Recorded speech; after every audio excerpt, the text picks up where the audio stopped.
Rebel Moon is Zack Snyder's ambitious idea of what a Star Wars film should be like. An ensemble cast of diverse and bizarre characters. Some carry laser guns and some use laser swords. Lightsabers? And the most important thing, hot space girls huffing on dirt on alien moons. You know, all the stuff that George Lucas intended for Star Wars? Zack originally claims he developed the idea while in college, in which he would later pitch in 2012 to Kathleen Kennedy and other executives at Lucasfilms. But they turned him down because it wasn't in the direction they wanted to go with. So Snyder struck a deal with his new home, Netflix, after the success of Zombieland Las Vegas. Was Army of the Dead a successful film? I don't know. I watched it and no one ever talked to me about it. Army of the Dead got a prequel set before the zombies, which doesn't make any sense in the fact the point of the first film is about an apocalyptic wasteland with zombies. Army of Thieves, which again I watched not once, but twice, and no one ever talked to me about it. So Netflix doubled down on his new project, Rebel Moon. Netflix had doubts about it at first because Snyder wanted to make a 6-hour epic masterpiece that didn't fit with Netflix's programming, so he backed down and split the thing in half. This is the first half.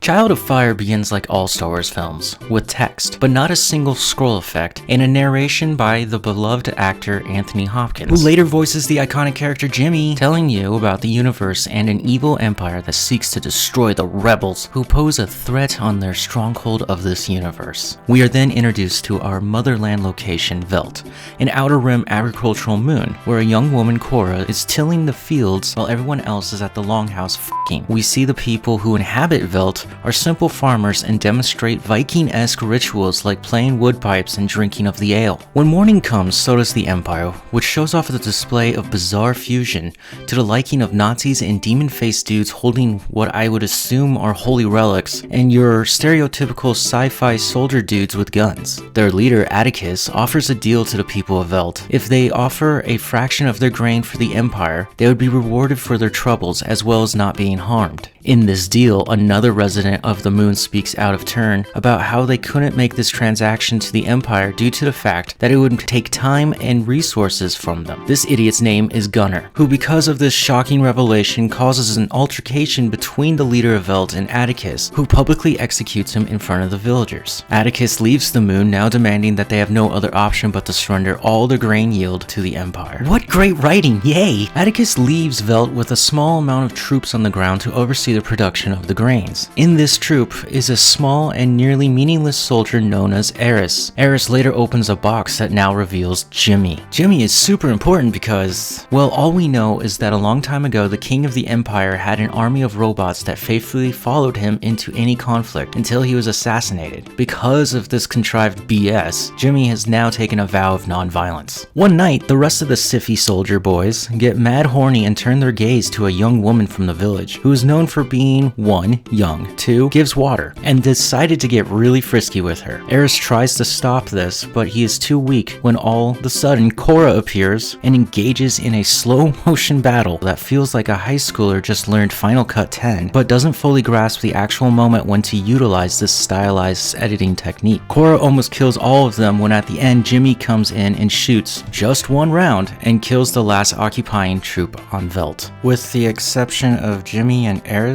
because they were kind? The next morning, Cora prepares to leave the moon in hopes of finding other rough fighters and mercenaries from around the galaxy to help them fight the impending retaliation of the Empire for not holding their end of the deal. So who of the village will actually accompany her on this daring quest? Jimmy, the robot, once soldier, now Buddhist monk? Eris, the weak soldier boy who used to work for the Empire? Or the loudmouth motherfucker who actually instigated this entire inciting incident, Gunnar?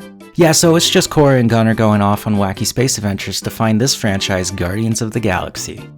At this point of the film, until the very conclusion, we jump from one sequence to another without hesitation or warning. We are introduced to the rest of the Rebel Squad fam, a dude that they found at that Mos Eisley ripoff bar, this hot guy with abs that are always showing, Tarak. Time skip to this character whose name you won't know because it's only said 2 times for the rest of the film, the rogue Jedi Nemesis, and the gladiator guy who at one point had a large beard and then in the next scene he was clean shaven, Titus. Together as one, our motley crew of heroes who will face the evil galactic empire one plot hole at a time until it's just a void because nothing will make sense by the last 10 minutes of this film. Zack Snyder's Rebel Moon Part 1, A Child of Fire, is a nonsensical clash of comic book inspired characters and slow motion jerk-off parties. The film has a basic plot, but it's buried under this convoluted, overmapped universe Snyder penned out. Now, I like watching bad films. They're absolutely fun. If you can place yourself in the suspension of disbelief, you'll actually enjoy a lot of this film. And who can really say much more because the second one's on its way and it might redeem everything? Probably not, because it's okay. Much later we'll get an extended rated R cuts, which will add another hour to each film, which will give us Snyder's original intended 6-hour epic.